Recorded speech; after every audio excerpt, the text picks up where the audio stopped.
उत्तर प्रदेश सरकार के नागरिक उड्डयन मंत्री नंद गोपाल नंदी झांसी जनपद के दौर पर पहुंचे, जहां उन्होंने मऊरानीपुर में गोलीकांड में मारे गए सर्राफा कारोबारी अशोक अग्रवाल के परिजनों से मुलाकात की।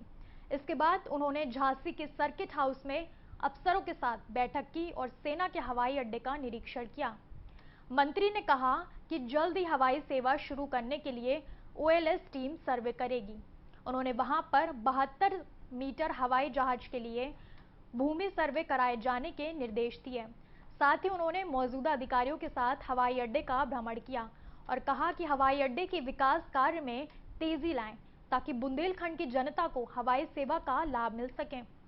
मीडिया से बात करते हुए मंत्री ने समाजवादी पार्टी पर जमकर निशाना साधा। उन्होंने कहा कि सपा सरकार में एक एक जिला, एक एक माफिया को बांट दिया गया था। उन्होंने कहा अखिलेश यादव बचकाना हरकत करते हैं। जिस तरह से उन्होंने कोरोना वैक्सीन को लेकर थूक कर चाटने वाली काम किया है। बहुत ही दुखद और दुर्भाग्यपूर्ण एक घटना घटी, जहाँ एक व्यापारी की गोली लगने से मृत्यु हो गई और उसके 2 भाई घायल थे। उसी दिन मैं बाहर था, मुझे पता चला और मैं अपने बेटे के ऑपरेशन के लिए मुंबई में था। उसी समय मैंने अधिकारियों से बात करी कि इस पर जो भी नामजद लोग हैं उनको गिरफ्तार किया जाए और उनके खिलाफ कठोर कार्रवाई की जाए, जो भी आरोपी हैं। तो कप्तान साहब ने हमसे भरोसा दिलाया था कि आप आएंगे उसके पहले हम सबको गिरफ्तार कर लेंगे, और मुझे इस बात की खुशी है कि कठोर कार्रवाई करते हुए उन सबको गिरफ्तारी हुई। दुर्भाग्यवश अशोक जी में हम लोगों के बीच नहीं हैं। उनके परिजनों से मैं मिलने गया था तो बहुत सारे व्यापारी और कई सारे लोगों ने ये बातें बताई कि दबंगई से करके लोग प्रताड़ित करते हैं। तो मैं आपको आपके चैनल के माध्यम से, जहाँ तक भी मेरी आवाज़ पहुँच रही, सबको ये बताना चाहता हूँ कि आप सब इस बात के प्रत्यक्ष गवाह हैं। जिस दिन से इस प्रदेश की बागडोर एक कर्मयोगी मुख्यमंत्री योगी आदित्यनाथ जी के हाथों में आई है, अपराधियों के खिलाफ कठोर कार्रवाई करने में सरकार ने कभी कदम पीछे नहीं किया है, और जो भी अपराधी अपराध करता है उसको तुरंत कड़ी से कड़ी सज़ा दिलाने के लिए माननीय मुख्यमंत्री जी के स्पष्ट निर्देश हैं। अपराधियों के घर बुलडोजर चलाए गए। अपराधी डरा सहमा हुआ या तो जेल की सलाखों में है या प्रदेश छोड़ करके भाग गए हैं, और किसी ने दुस्साहस किया है, मुठभेड़ हुई है तो दुनिया भी छोड़ना पड़ा है। मैं अभी मुझे व्यापारियों ने ज्ञापन दिया है और मैं इसके पक्ष में हूँ कि जिस तरह से शराब माफिया, खनन माफिया, भू माफियाओं के खिलाफ कार्रवाई हो रही है, गैंगस्टर में कार्रवाई हो रही है, उनकी बिल्डिंगों पर बुलडोजर चल रहे हैं, उसी तरह से सूदखोरों और जुआ और सट्टा खिलाने वालों के खिलाफ भी इसी तरह की कठोर कार्रवाई हो, इनकी पुश्तें याद रखें।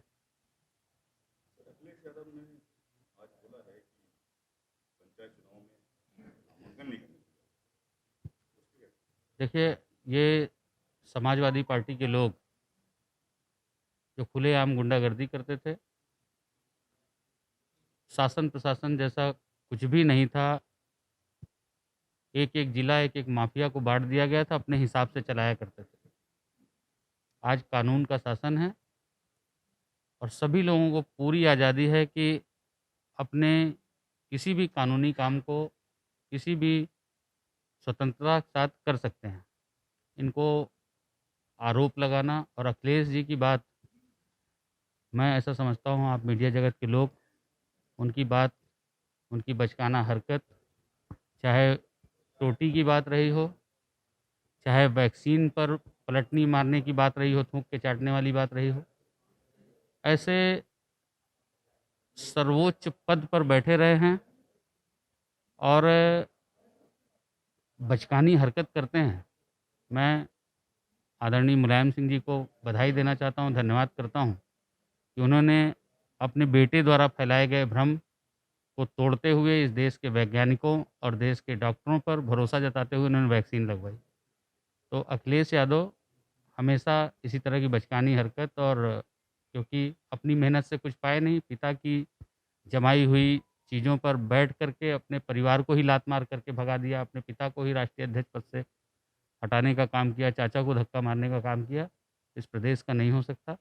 तो इसलिए मैं यही कहना चाहता हूँ कि उनकी कोई बात करना मतलब ठीक नहीं है। सर अभी उमर गौतम जो थाना पकड़ा गया है केस में पकड़ा है, उसमें सर उनका एड्रेस वगैरह फर्जी था, तो इस तरह के मामलों में सर आप कुछ कहना चाहेंगे? देखिए, जो भी इस तरह की कार्रवाई में लिप्त पाया जाएगा, उसके खिलाफ कठोर कार्रवाई करने के लिए उत्तर प्रदेश सरकार हमेशा आगे रही है।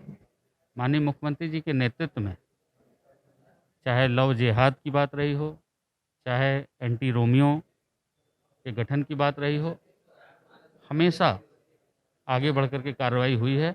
और ऐसे जो रैकेट है, इसको नेस्ता नाबूद करने में किसी भी रूप में हम पीछे नहीं हटेंगे। सरकार कठोर कार्रवाई करे।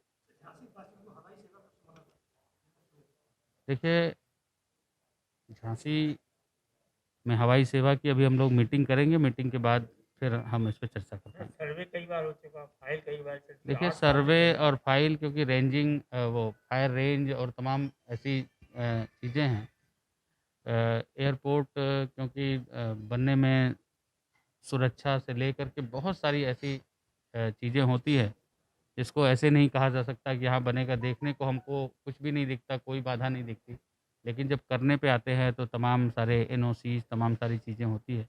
पहले सर्वे वगैरह हो करके जल्दी ही हम यहाँ भी और ललितपुर में भी एक बड़ा एयरपोर्ट है। 100% प्लेसमेंट के साथ हम देंगे आपको मौका। Live 24 media institute, admission open. Registration के लिए कॉल करें 95604 64170।